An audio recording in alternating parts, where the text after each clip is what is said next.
ఈరోజు మేము అంటే మాల్కి వచ్చినాం బయటికి.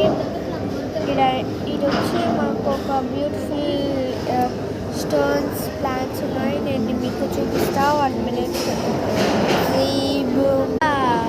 గాయస్ వచ్చేసింది. నేను చెప్పింది ఇదే గాయస్, చాలా బాగుంది గాయస్. ఇది రియల్ స్టోన్ గాయస్, నిజంగా చెప్పాలంటే చాలా. ఇప్పుడు మనం ఇదే షాప్స్ ఉన్నాయి చూద్దాం రండి. కూడా మేము ఇప్పుడు ఒక ఈటింగ్ స్టోర్కి వచ్చినాం. చాలా షాప్స్ ఉన్నాయి, మనకి పోయి చాలా ఇది ఉన్నది. ఇది ఒక షాప్ ఉన్నది, ఏ షాప్ చూద్దాం గాయస్. ఇది Coca Cola shop, juices Coca Cola అని చెప్తున్నారు. చాలా ఫ్లేవర్స్ ఉన్నాయి.